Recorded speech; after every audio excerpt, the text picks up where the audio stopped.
नमस्कार, स्वागत है आप सभी का एसी न्यूज पर। मैं हूं शाहीन खान। नजर डालती खबरों पर। वन मंत्री केदार कश्यप पीएमटी आदिवासी बालक छात्रावास जरहा भाटा बिलासपुर में अमर शहीद वीर नारायण सिंह के बलिदान दिवस पर आयोजित कार्यक्रम में सम्मिलित हुए। इस दौरान सामाजिक पदाधिकारी, प्रबुद्धजन एवं छात्र छात्राएं उपस्थित रही। अपने संबोधन में वन मंत्री केदार कश्यप ने कहा कि जनजाति वीर महापुरुषों के गौरवशाली इतिहास को आने वाली पीढ़ियों तक पहुंचाने की जिम्मेदारी हम सबकी है। वीर महापुरुषों से हमें राष्ट्र और समाज हितों के लिए लड़ाई लड़ने की प्रेरणा मिलती है। जो लड़ाई हुई और उसमें अंग्रेजों को जो सबसे ज्यादा नुकसान हुआ, तो सबसे ज्यादा नुकसान हुआ हमारे इन वनांचल क्षेत्र में। वनांचल क्षेत्र में उनके क्या होते, जितने भी कमांडर हैं, जितने भी उनके मुखिया हैं अंग्रेजों के, उनको मार गिराने का काम हमारे जनजाति समुदाय के हमारे उन महानायकों ने किया।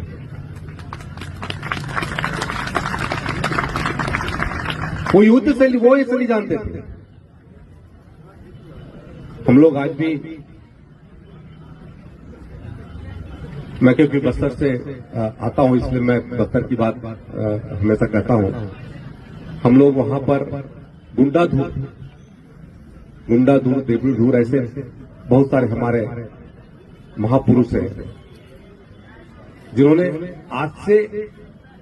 आज हम 2024 में 1910 में भूमकाल हुआ था और उस भूमकाल में उन्होंने वन संरक्षण के लिए वन जो कटाई करके अंग्रेज लेके जा रखे थे उससे बचाने के लिए उन्होंने आंदोलन किया। आप वो सोचिए कि तब क्या परिस्थिति रही होगी, जगदलपुर हो चाहे बस्तर का कोई भी कोना हो, तब तो हमारा क्या कहते हैं घर के अंदर में भी एक पेड़ रहा होगा, तब इतना चिंता करने की आवश्यकता नहीं थी। लेकिन तब भी हमारे पूर्वजों ने इस बात की चिंता की कि ये वन हमारा जीवन है और इसके माध्यम से हमारे आस्था का केंद्र है, इसको हमको संरक्षित करके रखें। और उन्होंने एक नारा भी दिया कि आप एक निकालते हैं हमारा वृक्ष लेके जाओगे तो हम एक आपका सिर काटेंगे, ऐसा उन्होंने नारा भी दिया। तो ऐसी हमारे महापुरुषों की गाथा है। बहुत सारे और भी हमारे महापुरुष हैं जिन्होंने क्या कहते हैं हमारे देश के अलग अलग समय में अपने उस महत्वपूर्ण योगदान के माध्यम से हमको आज ये दिन इस शौर्य का अवसर बनाने का हमको अवसर दिया है। और हम सभी जानते हैं रानी दुर्गावती, जिनके बारे में हम लोग सुना करते हैं, पढ़ा करते हैं, मुगलों को की सेना को किस तरीके से अंदर तक कपकपी लाने वाला, यदि उसको दहशत में लाने वाला कोई काम किया तो ऐसी हमारी रानी दुर्गावती ने किया। आज उन्हें भी मैं प्रणाम करता हूं और निश्चित मान के चलिए कि हमारे इस आने वाले इस पीढ़ी को हमारे उन पूर्वजों के प्रति हम लोग बहुत सारे ऐसे महापुरुषों के बारे में हम लोग चिंतन करते हैं, मनन करते हैं। हम अपने महापुरुषों के बारे में नहीं जानते।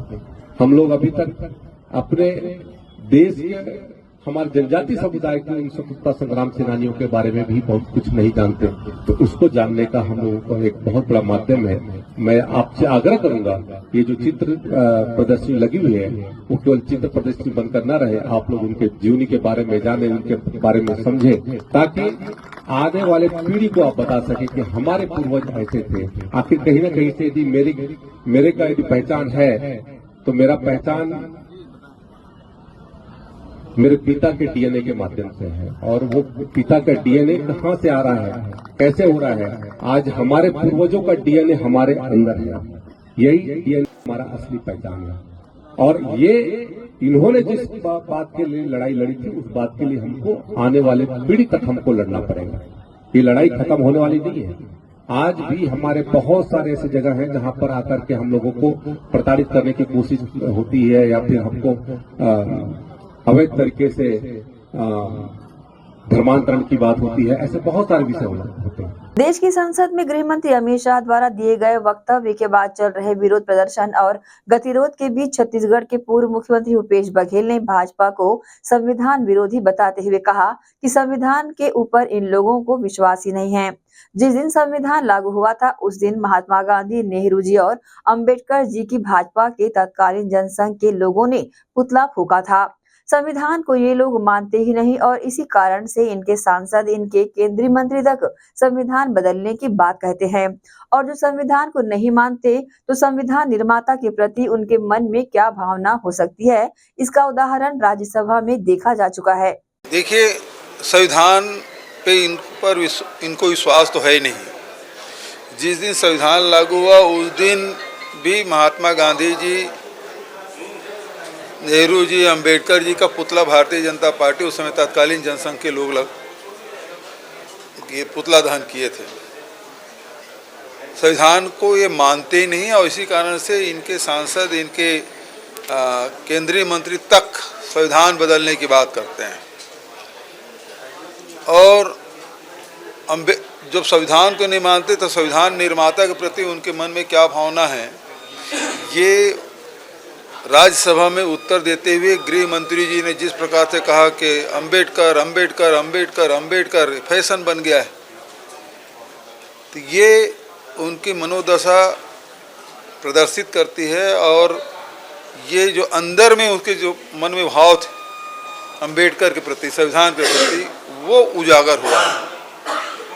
और जिस प्रकार से आज चाहे वो लोकसभा हो, राज्यसभा हो, विधायिका हो, कार्यपालिका हो, न्यायपालिका हो, सभी यदि संचालित है तो इस संविधान के कारण से संचालित है।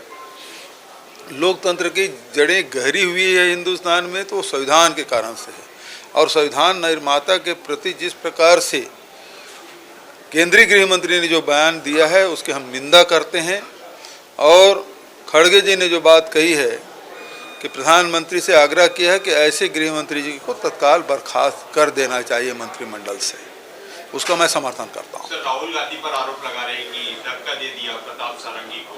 अब ये विषय को विषयांतरण करने के लिए इस प्रकार की बातें कही जा रही है।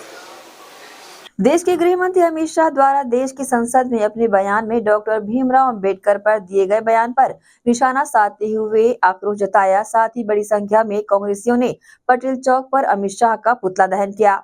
पिछले दिनों संसद सत्र के दौरान केंद्रीय गृह मंत्री अमित शाह द्वारा राज्यसभा में संविधान निर्माता डॉक्टर भीमराव अंबेडकर के संदर्भ में दिए गए आपत्तिजनक बयान की घोर निंदा करते हुए प्रदेश कांग्रेस कमेटी के अध्यक्ष निर्देश के अनुसार जिला कांग्रेस कमेटी दुर्ग शहर द्वारा पटेल चौक दुर्ग पर केंद्रीय गृह मंत्री अमित शाह का पुतला फूंका गया। इस दौरान बड़ी संख्या में मौजूद पुलिस बल ने पुतले को जलने से रोकने भरसक प्रयास किया।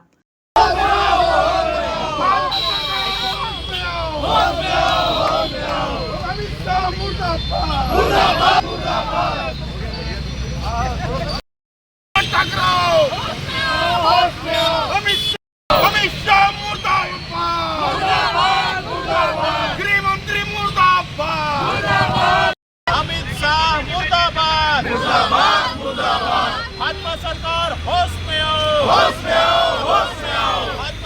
कांग्रेस के महापौर, पूर्व विधायक, पूर्व सांसद, महापौर, सभापति व समस्त कांग्रेसी पार्षदगण मुख्य रूप से यहां शामिल थे। कांग्रेसियों ने गृह मंत्री का विरोध करते हुए कहा कि गृह मंत्री ने संविधान निर्माता भीमराव अंबेडकर का अपमान किया है, जिसके लिए हम उनकी घोर निंदा करते हैं और गृह मंत्री जी से इस्तीफा की मांग भी करते हैं। प्रदर्शन इसलिए किया जा रहा है कि केंद्रीय गृह मंत्री अमित शाह जी का जो बयान आया है वो बहुत ही दुर्भाग्यजनक है, जिसकी जितनी निंदा की जाए कम है, क्योंकि संविधान निर्माता बाबा साहब अम्बेडकर ने जिस संविधान की संरचना की थी उसके आधार पर ही जितनी भी कांग्रेस की सरकारें रही है, पंडित जवाहरलाल नेहरू, श्रीमती इंदिरा गांधी, राजीव गांधी और लाल बहादुर शास्त्री जी गुलजारी लाल नंदा जी, नरसिंहा राव जी, जितने भी कांग्रेस पार्टी के प्रधानमंत्री रहे हैं, उन्होंने बाबा साहब के संविधान के अनुरूप भी इस देश की आधारशिला रखी, उसकी संरचना रखी।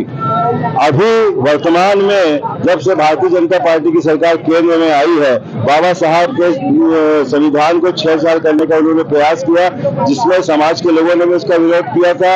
हम लोग भी उसमें शामिल थे विरोध में कि संविधान के साथ छेड़छाड़ उचित नहीं है। अभी अमित शाह जी ने जो टिप्पणी की कि हम लोगों को अभी संविधान रक्षक दिवस भी हमने मनाया हमारे प्रदेश कांग्रेस कमेटी के द्वारा कि भारतीय जनता पार्टी संविधान के साथ छेड़खानी कर रही है, तो अमित शाह जी ने जो कहा है कि अम्बेडकर जी का नाम आप इतनी बार लेते हैं और अगर लगातार आप भगवान का नाम लेते तो आप स्वर्ग में पहुंच जाते, ये कोई बोलने की बात है?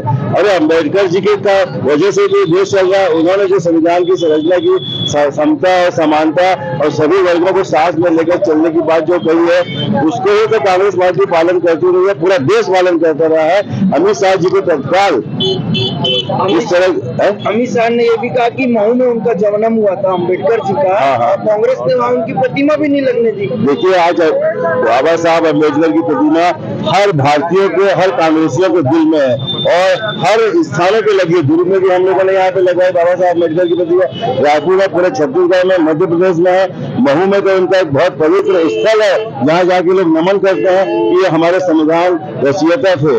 तो भारतीय जनता पार्टी कुछ भी बोलेगी तो ये उचित नहीं है, अमित शाह जी को इस्तीफा देना चाहिए। सदन में देश के गृह मंत्री जी ने एक बयान जो दिया, बाबा साहब अम्बेडकर के खिलाफ जो बयान दिया वो निंदनीय है। मैं उसकी घोर निंदा करता हूं। भारत देश का संविधान सबसे बड़ा संविधान है और संविधान के निर्माता डॉक्टर भीमराव अंबेडकर जी ने जो हमको संविधान दिया है, उसी के आधार पर हमारा न्यायपालिका, कार्यपालिका और विधायिका है। न केवल बाबा साहब का अपमान किया, पूरे हिंदुस्तान के लोगों का, संविधान का अपमान गृह मंत्री जी ने किया है। आज हम उनसे मांग करते हैं कि वो देश की जनता से माफी मांगे। सर्वोच्च सदन में जो पहुंचे हैं वो बाबा साहब अम्बेडकर के संविधान के बदौलत पहुंचे हैं। बाबा साहब ने ही हमको एक वोट का अधिकार दिया है। आज इसी वोट के अधिकार के तहत गृह मंत्री तक पहुंचे हैं। तो मैं गृह मंत्री जी से मांग करता हूं कि वो तत्काल इस्तीफा दे और आपने जो बयान दिया है उसके लिए पूरे देशवासियों से संसद के भीतर और मीडिया के सामने माफी मांगे। भाजपा का कहना है कांग्रेस के पास कुछ काम नहीं बचा, प्रोपेगेंडा फैला रही है और इसलिए ये जो है देश भर में अम्बेडकर जी को लेकर जितने भी धरना प्रदर्शन। देखिए, भारतीय जनता पार्टी हमेशा से अनुसूचित जाति का विरोधी रहा है, अनुसूचित जनजाति का विरोधी रहा है और पिछड़ा वर्ग का विरोधी रहा है। आप देखिए, छत्तीसगढ़ में 32% आरक्षण देने की पैरवी भूपेश सरकार ने किया था, लेकिन राजभवन से एक कदम भी आगे नहीं बढ़ा है। एक साल सुशासन की कहते हैं, क्या आदिवासियों को 32% आरक्षण मिल गया? अनुसूचित जाति की जनसंख्या यहाँ 13% से ज्यादा है। भारतीय जनता पार्टी के ही शासनकाल में 16 से 12% आरक्षण किया गया था।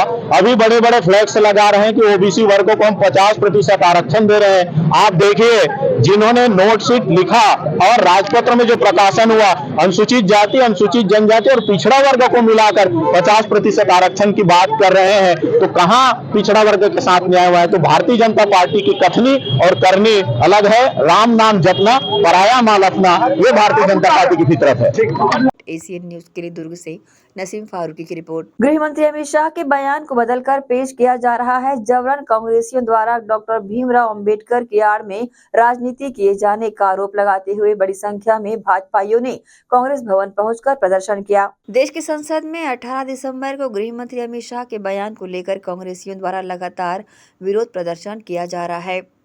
इस विरोध को देखते हुए भाजपा युवा मोर्चा के द्वारा दुर्ग के कांग्रेस भवन का घेराव कर कांग्रेसियों के खिलाफ जमकर नारेबाजी की गई।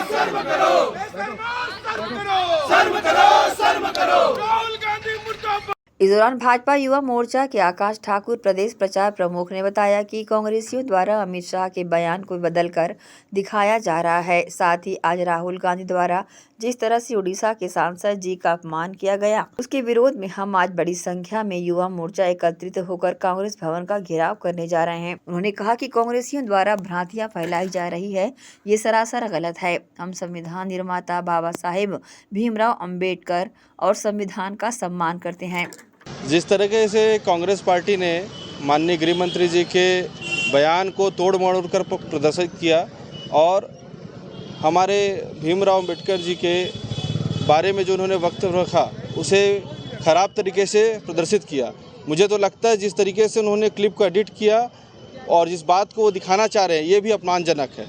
और उस कड़ी में आज उन्होंने एक और कदम बढ़ा दी। जिस राहुल गांधी जी ने, उनके नेता हैं कांग्रेस के, उन्होंने आज हमारे सांसद उड़ीसा के उनके ऊपर धक्का दिया और उन्हें घायल किया। तो इस टाइप की इनकी गतिविधि, इनकी सोच दर्शाती है कि इनकी कार्यवाही काम करने का तरीका कैसा है, उनकी सोच कैसी है। ये पहले भी भ्रांति फैलाने का प्रयास किए थे। पिछले लोकसभा चुनाव के समय संविधान खतरे में है ये नारा दिया, संविधान को बदल दिया जाएगा, इस बात को पब्लिक तक ले जाने का प्रयास किया। तो हमारा जिम्मेदारी है कि जनता को इन भ्रांतियों से बचाना चाहिए और आज इसलिए हमने कांग्रेस कार्यालय का घेराव करने जा रहे हैं ताकि ऐसी गलत टिप्पणी करना, गलत चीज़ों को प्रसारित करना को रोका जा सके। देखिए, ये कहना गलत है। संविधान में समय के साथ जिन चीज़ों को बदलाव करना चाहिए, जिन चीज़ों को बदलने की आवश्यकता है, उसे बदला जाता है। पिछले समय में अगर साइबर की आवश्यकता नहीं थी तो साइबर सेल का गठन हुआ। ये पुराने संविधान में तो नहीं, तो इससे क्या कहेंगे संविधान खतरे में है। युग के साथ, समय के साथ ये चीज़ों को बदला जाता है। उन्होंने भी 56 टाइम्स उन्होंने संविधान को बदला है। तो समय के साथ जो बदलाव लाते हैं उसे बदलाव नहीं कहते, लोकसभा में पारित करके, राज्यसभा से पारित करके संविधान में बदलाव किए जाते हैं। एसीएन न्यूज़ के लिए दुर्ग से नसीम फारूकी की रिपोर्ट। रुकेंगे छोटे से ब्रेक के लिए, जल्द हाजिर होते हैं। आप सब बने रहिए एसीएन न्यूज़ के साथ। GT डायग्नोस्टिक, जहां सबसे एडवांस टेक्निक्स के साथ सारी जांचें एक ही छत के नीचे। GT डायग्नोस्टिक लाए हैं आपके शहर में पहली बार मध्य भारत का सबसे एडवांस 3 टेस्ला MRI, जो आपको देगा बेस्ट क्वालिटी इमेजेस और सारी स्कैनिंग 6 से 10 मिनट में हो जाती है, जहां आम MRI मशीन 45 से 1 घंटे लेती है। इसमें है वाइड बोर, जिसमें मरीज अंदर जाते हैं तो उन्हें डर नहीं लगता, और साथ ही फीट फर्स्ट की सुविधा, डॉक्टर को इलाज करने में सुविधा। आप अपने डॉक्टर की सलाह से सही जगह MRI कराएं। GT डायग्नोस्टिक सेंटर में multi slice CT scan, ultrasound, echo एवं समस्त बाकी जांचों की सुविधा एक ही छत के नीचे। GT डायग्नोस्टिक में 24 घंटे सुविधा, स्वच्छ वातावरण एवं waiting area, qualified doctors, trained staffs. GT diagnostic, near Nehru Nagar square, Priyadarshini परिसर, भिलाई।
ब्रेक के बाद आपका स्वागत है। शिक्षा के क्षेत्र में अपनी शैक्षणिक प्रतिभा का लोहा मनवा चुके बाईपास रोड दुर्ग स्थित हेरिटेज इंटरनेशनल पब्लिक स्कूल में गुरुवार को वार्षिक उत्सव बड़े ही धूमधाम से भारतीय संस्कृति को ध्यान में रखते हुए मनाया गया। मुख्य अतिथि द्वारा दीप प्रज्वलन करने के साथ प्रारंभ हुए कार्यक्रम में स्कूल के छात्र छात्राओं ने सर्वधर्म समभाव की तर्ज पर मनमोहक सांस्कृतिक कार्यक्रमों की प्रस्तुतियां दी। इस मौके पर मुख्य अतिथि व विशिष्ट अतिथियों ने अपने भाषण में बच्चों का उत्साहवर्धन कर हेरिटेज इंटरनेशनल पब्लिक स्कूल के अनुशासन एवं कार्यप्रणाली की प्रशंसा की और सभी बच्चों की गतिविधियों की प्रशंसा करते हुए छोटे छोटे बच्चों का मनोबल बढ़ाया। उन्होंने अपने संबोधन में कहा कि पढ़ाई बच्चों के लिए बेहद जरूरी है, लेकिन अभिनय, नृत्य, गीत, संगीत, किसी प्रकार की कला हो, उसे बच्चों को प्रोत्साहित करने में अभिभावक का बहुत बड़ा योगदान होता है ताकि वो आगे बढ़ सके। अपनी बेहतर शिक्षा के लिए जाना पहचाने जाने वाले हेरिटेज इंटरनेशनल पब्लिक स्कूल दुर्ग में मेन ऑफ ऑनर विषय पर आधारित वार्षिक उत्सव समारोह उत्कर्ष कार्यक्रम का शुभारंभ किया गया। इस मौके पर मुख्य अतिथि अरविंद कुमार झा, कुलपति श्री शंकराचार्य प्रोफेशनल यूनिवर्सिटी शामिल हुए। साथ ही प्रबंधन समिति के गणमान्य अधिकारियों, प्रधानाचार्यों द्वारा विधिवत दीप प्रज्वलन के साथ कार्यक्रम का शुभारंभ किया गया। तत्पश्चात विद्यालय की एकेडमिक डायरेक्टर श्रीमती दीप्ति तिवारी ने मेन ऑफ ऑनर विषय अंतर्गत भविष्य में आने वाली अगली पीढ़ियों और अपने विद्यार्थियों को ईमानदारी, नैतिकता और अखंडता का महत्व बताया। Feel that enthusiasm from behind. हर एक प्रोग्राम में जो तालियां बजी हैं, मुझे लगता है हम लोग सबकी मेहनत सार्थक हुई। एक बात पर आपने गौर किया होगा कि we live by our name. Heritage अपनी परंपरा बनाए रखता है। इतने सालों से आप एनुअल डे प्रोग्राम देख रहे हैं और हमने ये हमेशा कोशिश की है कि हम कोई ना कोई थीम लेके चलें। और आज भी जो हमारा थीम था, अगर आपने देखा होगा, हर एक प्रोग्राम एक धागे में पिरोया गया है। हर एक प्रोग्राम एक मैसेज देता है कि ये है हमारे मैन ऑफ ऑनर, हमारी संस्कृति के वो अमूल्य धरोहर जिनको हमें एम्यूलेट करना है, जिनको हमें फॉलो करना है। ये थी वो ladies, Those women of respect. शाला प्रबंधन की समिति की अध्यक्षा श्रीमती सत्यवती तिवारी ने भी शुभकामनाएं दी। प्रधानाचार्य श्रीमती मनप्रीत फुलमाली ने विद्यालय की वार्षिक रिपोर्ट भी यहां पर प्रस्तुत की और बताया कि विद्यालय द्वारा इस वर्ष छात्रों के सर्वांगीण विकास और रुचियों को ध्यान में रखते हुए क्लब बनाए गए हैं, जिसमें dance, music, debate, yoga, quiz, drama, Aiman, sports, photography के अलावा अन्य कार्यक्रम शामिल है। शाला के वार्षिक उत्सव पर विद्यार्थियों ने एक से बढ़कर एक सांस्कृतिक कार्यक्रम यहां पर प्रस्तुत किए। अपनी संस्कृति और भाईचारे का विशेष ख्याल रखते हुए बच्चों ने यहां पर अनेक प्रस्तुतियां दी। आइए देखते हैं कार्यक्रम की खास झलकियां।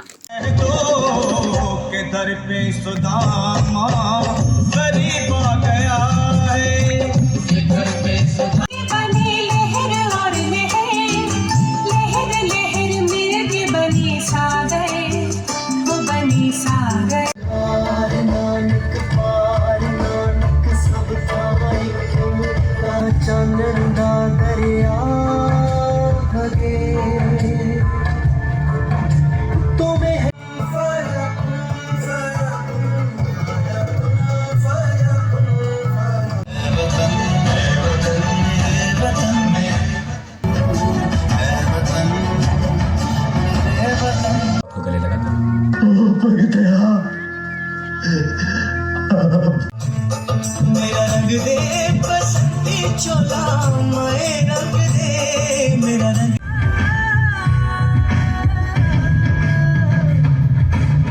फरोशी की तमन्ना मुझसे पूछ रही कब मेरा कर्ज चुकाओगे। बम और पिस्तौल से क्रांति नहीं आती, क्रांति की तलवार विचारों की शान पर तेज।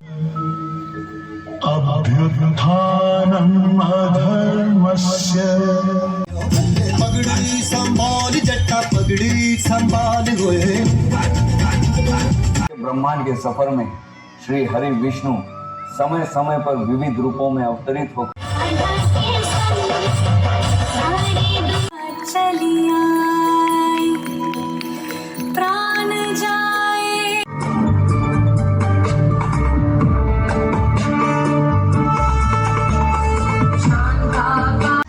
party people in the club. Loose, loose.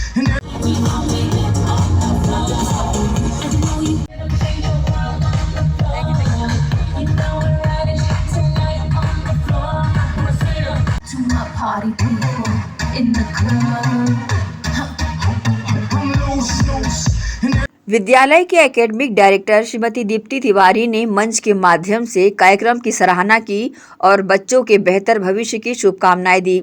So I thank the management, I thank principal ma'am, I thank my coordinators, my नहीं है, पूरे फैमिली को इन्वॉल्व करिए, रिसर्च करिए, बच्चे भी कर रहे हैं, आप भी कर रहे हैं, you know that brings the bonding in your family.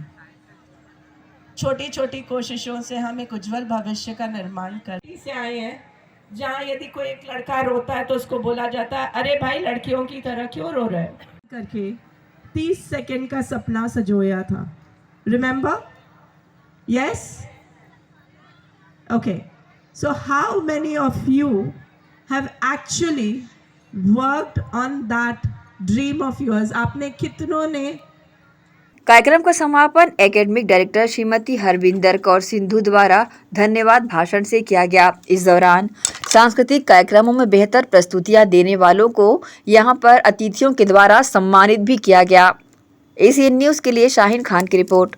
Narayanpur जिले से एक बार फिर नक्सलियों की कायराना करतूत सामने आई है। आईईडी ब्लास्ट में डीआरजी के 2 जवान घायल हो गए हैं, जिनमें से एक की हालत बेहद गंभीर बताई जा रही है।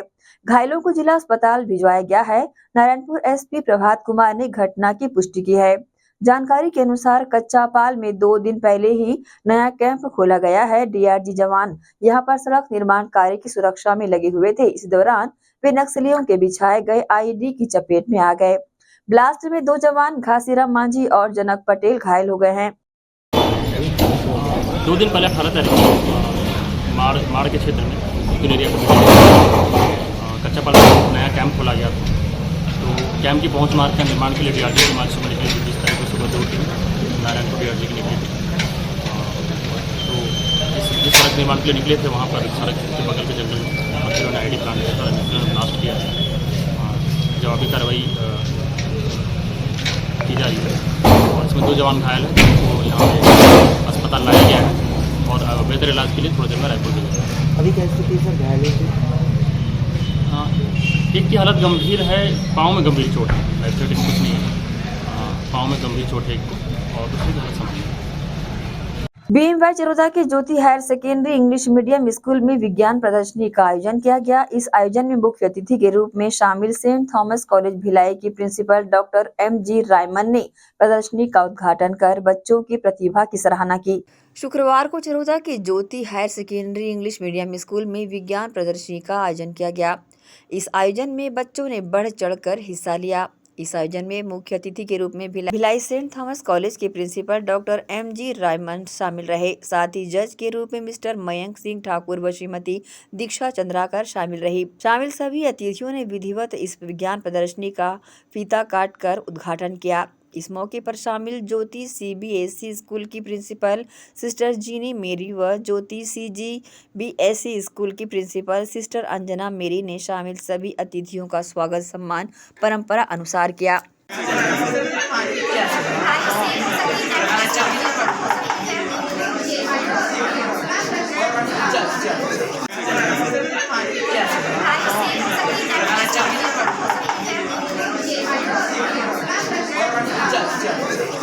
इस विज्ञान प्रदर्शनी में स्कूल के छात्र छात्राओं ने विभिन्न विषयों पर अपना मॉडल बनाकर उसे प्रदर्शनी के रूप में प्रदर्शित किया।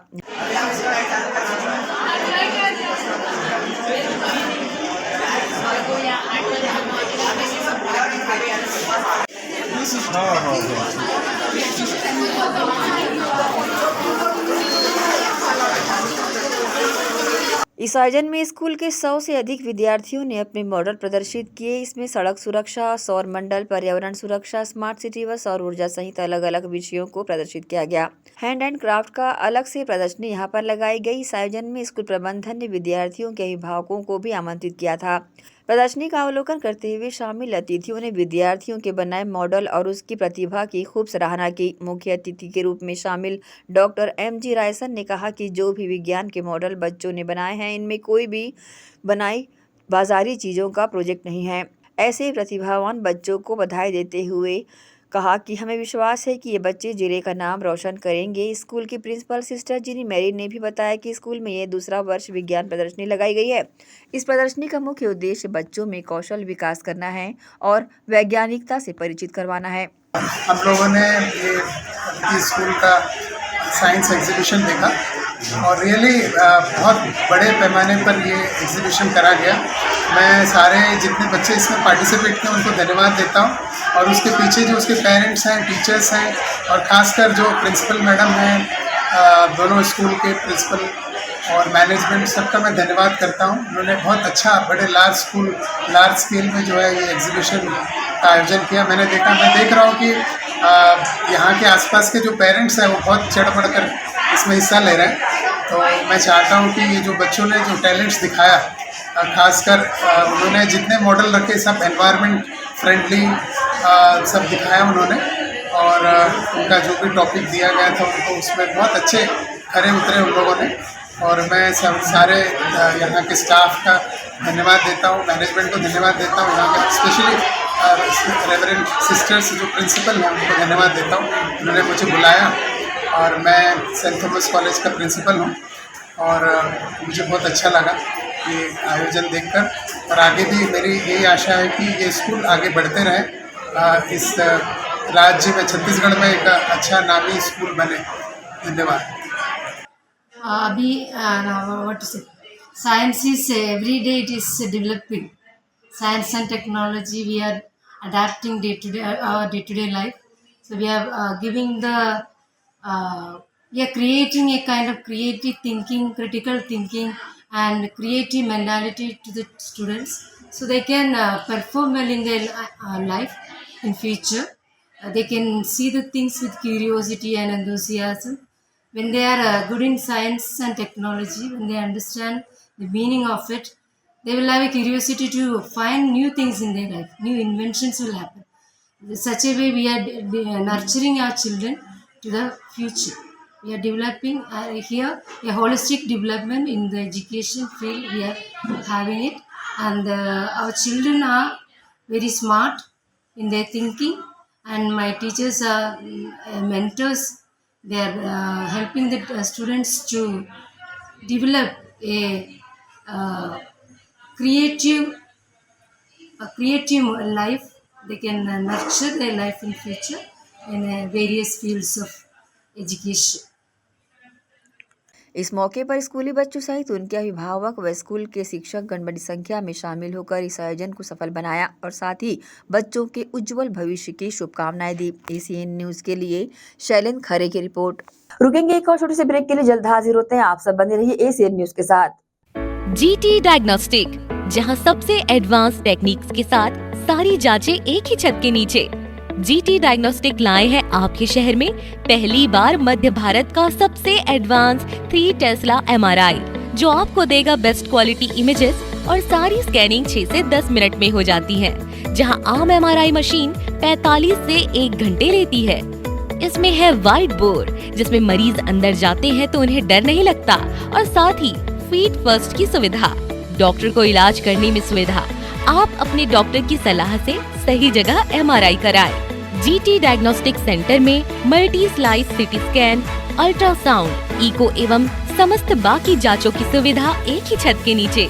जीटी डायग्नोस्टिक में 24 घंटे सुविधा, स्वच्छ वातावरण एवं waiting area, qualified doctors, trained staffs. GT diagnostic, near Nehru Nagar square, Priyadarshini परिसर, भिलाई।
Shri Shankaracharya professional university Junwani. जी हाँ, सत्र 2024-25 के लिए प्रवेश प्रक्रिया प्रारंभ है। डिप्लोमा इन फार्मेसी एवं बैचलर ऑफ फार्मेसी के लिए प्रवेश प्रारंभ है। बिना PPHD दिए सीधा प्रवेश। इतना ही नहीं, 10वीं और 12वीं में गणित और विज्ञान के छात्रों के लिए सुनहरा अवसर है। सीमित समय, सीमित सीटें। अगर है सपनों को पूरा करना तो भरना होगा ऊंची उड़ान। जल्दी करें, प्रवेश प्रारंभ है। प्रेजेंटली शंकराचार्य ग्रुप के अंदर 4 फार्मेसी कॉलेजेस हैं। इन चारों फार्मेसी कॉलेजेस में diploma in pharmacy and bachelor of pharmacy की कोर्सेज रन होती हैं। साथ में masters in pharmacy and PhD की कोर्सेज भी हम ऑफर करते हैं। शंकराचार्य प्रोफेशनल यूनिवर्सिटी के अंडर ये चारों कॉलेज एफिलिएटेड हैं and most importantly pharmacy council of India ने चारों कॉलेजेस को अनुमोदन दिया है। जैसे कि आप जानते हैं, Shankaracharya group is famous for its infrastructure, its faculty, its students group, and in every aspect we are on top as from 2008. So in this year also, अगर आप चाहते हैं कि आप 12th के बाद साइंस में आपके भविष्य बनाना चाहते हैं तो शंकराचार्य प्रोफेशनल यूनिवर्सिटी में एक बार जरूर आए। फार्मेसी कोर्स में अभी डायरेक्ट एडमिशन 12th की परसेंट बेसिस पे दिया जा रहा है, तो जल्द से जल्द संपर्क करें। तो एडमिशन हेतु जल्दी करें। Shri Shankaracharya professional university Junwani, Bhilai, Chhattisgarh. संपर्क करें 9977258200।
ब्रेक के बाद एक बार फिर से आप सभी का स्वागत है।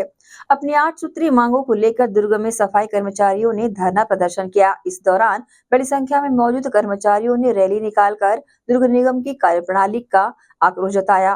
दुर्ग नगर निगम में प्लेसमेंट व एमसीसी सफाई कर्मचारियों से सेवा संबंधित समस्याओं के निराकरण की मांग को लेकर शुक्रवार को बड़ी संख्या में सफाई कर्मचारियों ने अपना आंदोलन किया।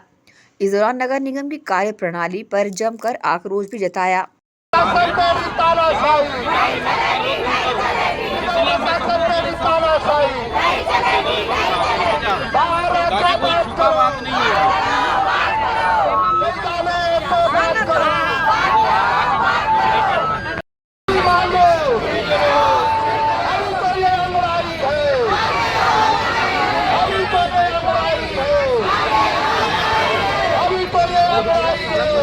इस दौरान हजारों की संख्या में आए सफाई कर्मचारियों ने अपनी 8 प्रमुख मांगों को लेकर निगम के गेट का घेराव कर जमकर प्रदर्शन किया। साथ ही इस दौरान पुलिस के आला अधिकारी के अलावा बल भी मौके पर मौजूद रहे।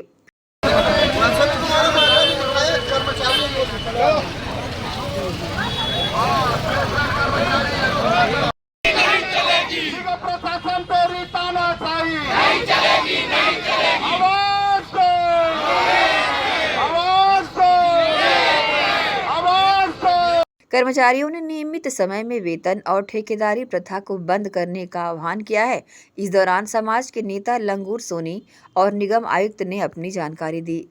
इनका एक 8 सूत्री मांग है जो कि अधिकतर है वो शासन स्तर से इनका मांग है और सभी मांगों पे शासन को पहले से ही अवगत कराया जा चुका है और शासन स्तर से इनकी मांगे लगातार पूरी भी हो रही है और शासन प्रशासन जो है हमेशा इनसे वार्तालाप कर रहा है, इनके साथ बैठक कर रहे हैं, इनके साथ चर्चाएं हो रही हैं और सभी मांगों पर जो है शासन प्रशासन उस पर कार्रवाई चल रही है।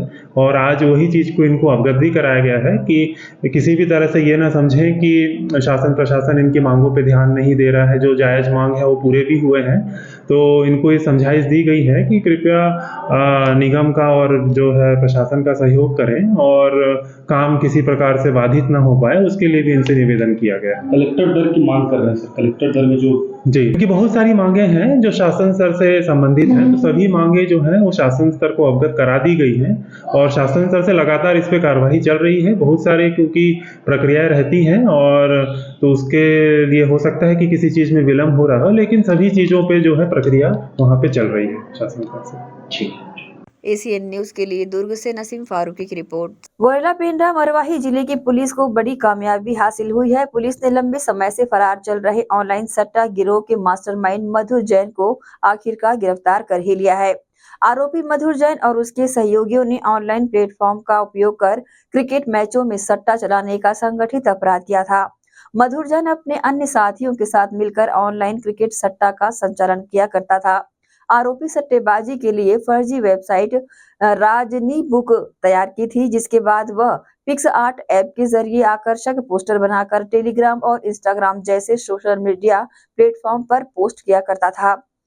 पुलिस ने आरोपी मधुर जैन से OnePlus 9 Pro और iPhone 14 Pro mobile phone, HP laptop और एप्पल टैबलेट बरामद किया है।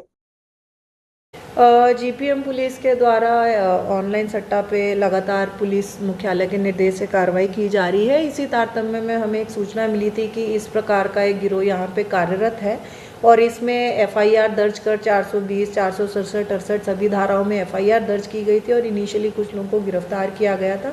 और ये जो ऐप है जो ऑनलाइन बेटिंग और क्रिकेट बेटिंग के लिए यूज़ हो रही थी, जिसमें एक मुख्य आरोपी मधुर जैन लंबे समय से फरार चल रहे थे, उसको कल गिरफ्तार किया गया है after the bail rejection from high court. और इस पूरे मामले में 11 लोगों की गिरफ्तारी की गई है और बहुत सारे सिम्स जो एनोनिमस सिम्स के ज़रिए और ये जो राजा रानी एक फेसबुक पेज के ज़रिए इसको संचालित किया जा रहा था, उसको बस्ट किया गया है। खुद सट्टा खेलते खेलते ये ऐप बनाने की तैयारी में थे, किस प्रकार की इनकी तैयारी थी लोकल लेवल पर? इनिशियली इसके जो मेंबर्स थे जो विवेचना में सामने आए हैं, जो ऑलरेडी एग्जिस्टिंग प्लेटफॉर्म्स हैं जैसे स्काई एक्सचेंज, JSK, इसके मास्टर आईडी के माध्यम से खुद पहले इस कारोबार में संलिप्त थे और धीरे धीरे गिरोह बना के जो है राजा रानी के नाम से इन्होंने एक फेसबुक पेज, टेलीग्राम और जशपुर पुलिस को अपने महाअभियान ऑपरेशन शंखनाद के तहत एक और बड़ी सफलता मिली है। जागरूक ग्रामीणों की सूचना पर पुलिस ने तुमला क्षेत्र में 20 गौवंश को ओडिशा तस्करी से बचाया और एक आरोपी को गिरफ्तार भी किया। गिरफ्तार आरोपी फकीर विशाल ग्राम गंजियाडीह थाना तुमला का निवासी है। आरोपी पैदल ही गौवंश को ओडिशा के सिकाजोर मवेशी बाजार ले जा रहा था। ग्रामीणों ने उसे समझाने की कोशिश की, लेकिन जब वह नहीं माना तो पुलिस को सूचना दी। एसपी जशपुर शशि मोहन सिंह के निर्देश पर पुलिस टीम ने घेराबंदी कर आरोपी को गिरफ्तार कर लिया और गौवंश को सुरक्षित किया। जशपुर पुलिस अधीक्षक शशि मोहन सिंह ने कहा कि तुमला क्षेत्र के जागरूक ग्रामीणों की सूचना पर पुलिस द्वारा ओडिशा की ओर पैदल तस्करी कर रहे आरोपी से 20 नग गौवंश को जब्त कर एक आरोपी को गिरफ्तार करने में सफलता मिली है। ऑपरेशन शंखनाद के नाम से जो अभियान चलाया जा रहा है, इस अभियान के तहत तुमला के जागरूक ग्रामीणों के द्वारा पुलिस को सूचना दिया गया, जिसमें 20 की संख्या में गौवंश को विशाल फकीर नाम के व्यक्ति के पास से इससे मुक्त कराया गया और उसके खिलाफ में छत्तीसगढ़ पशु कृषक परिरक्षण अधिनियम की संबंधित धारा के तहत मामला पंजीबद्ध कर लिया गया है। और ये हमारा जो अभियान चल रहा है, चूंकि रोड से पशु तस्करों को बहुत मुश्किल हो रही है, इसलिए इस तरह के की ये नए तरीका ईजाद किए हैं। पैदल एक तो की संख्या में इकट्ठा करके ले जा रहे हैं, लेकिन इस पर भी हमारी नजर है और आने वाले दिनों में ये अभियान और भी जारी रहेगा। भारतीय मजदूर संघ इस वर्ष अपनी स्थापना का 70 वर्ष पूर्ण कर चुका है। इस मौके पर भारतीय मजदूर संघ केंद्रीय नेतृत्व के निर्देश पर दुर्ग जिले में संपर्क अभियान पखवाड़ा 1 दिसंबर से प्रारंभ किया गया है। इस संपर्क अभियान के तहत प्रतिदिन दुर्ग जिले के विभिन्न श्रमिक कार्यस्थलों पर पहुंचकर भारतीय मजदूर संघ के पदाधिकारियों व सक्रिय सदस्यों ने संगठित एवं असंगठित क्षेत्रों के श्रमिकों के बीच जाकर संगठन की नीतियों, सिद्धांतों से संबंधित पत्रक का वितरण कर श्रमिकों से उनके कार्यस्थल में पहुंचकर संपर्क साधा। 1 दिसंबर से प्रारंभ हुए इस संपर्क अभियान पखवाड़ा का समापन 20 दिसंबर को किया जाना था। इस दौरान भारतीय मजदूर संघ के पदाधिकारियों ने संपर्क अभियान पखवाड़े की जानकारियां साझा की। भारतीय मजदूर संघ के 70 वर्ष पूर्ण होने पर हमारे केंद्रीय कार्यालय दिल्ली से एक सूचना आई कि हमें जन जन तक ऐसे श्रमिकों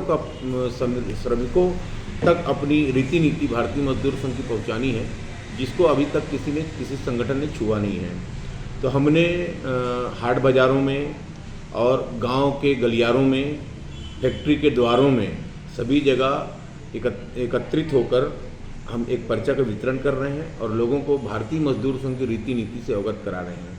विशेषकर स्वायत्तशासी कर्मचारी संघ नगरीय निकाय क्षेत्रों में काम करता है, तो हमने पूरे प्रदेश की नगरीय निकायों में बिलासपुर, रायगढ़, अंबिकापुर, धमतरी, राजनांदगांव, रायपुर, भिलाई, दुर्ग, इन जगहों में और आसपास के पूरे दुर्ग जिले के नगरीय निकायों में इस पत्रक का वितरण किए हैं। आपको बता दूं, दुर्ग नगर निगम क्षेत्र में इंदिरा मार्केट में इसका ज़बरदस्त प्रतिसाद मिला और लोगों ने भारतीय मजदूर संघ को जाना पहचाना, रीति नीति से अवगत हुए।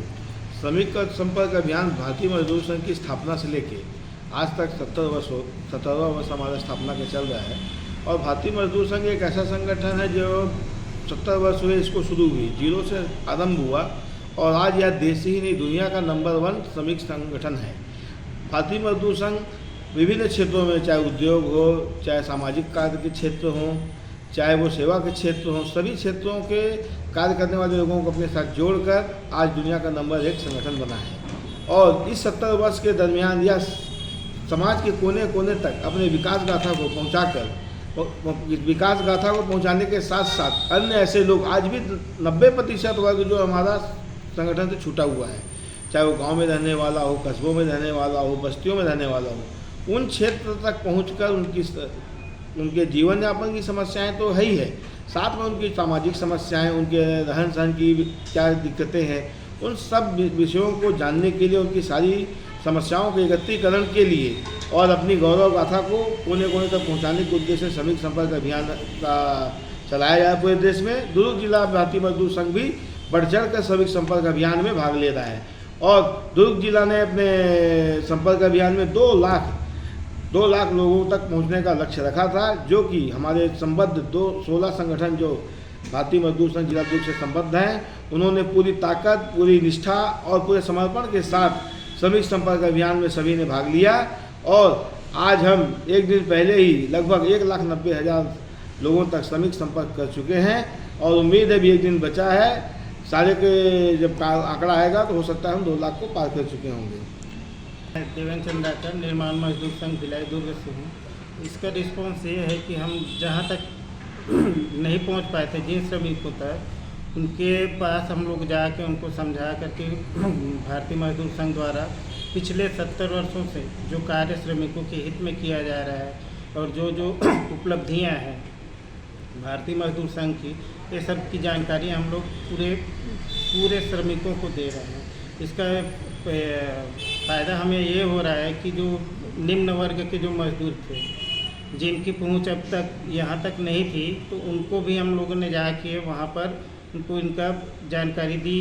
तो वहाँ तक अब जैसे अब ये हुआ कि बाड़ी हो गया है ना, जो सब्जी बाड़ी होती है, वहाँ जो अधिकांश बहुत बड़ी बड़ी बाड़ियाँ हैं जहाँ 100, 200, 400 हज़ारों की तादाद में जहाँ पे बाड़ी में काम करते हैं, उन लोग को न ESI न PF वगैरह की सुविधा तो नहीं मिलती है, लेकिन जो सरकार की सामाजिक सुरक्षा की जानकारी है उन तक पहुंचाना, जैसे सोसाइटी हो गया, सोसाइटी में भी धान की जो खरीदी चल रही है, इस तरह हम लोगों ने नए नए श्रमिकों नए नए वर्गों को छुआ है अभी, और हमारा प्रयास अभी भी निरंतर जारी रहेगा। अभी ये पिछले 20 दिनों से हम जो श्रमिक पखवाड़ा मना रहे हैं, ये तो अभी है, इसके बावजूद भी अब हम लोग कंटिन्यू उनके संपर्क में रहेंगे और जो भी हम लोग से सहयोग हो पाएगा हम लोग पूरे प्रयास करेंगे।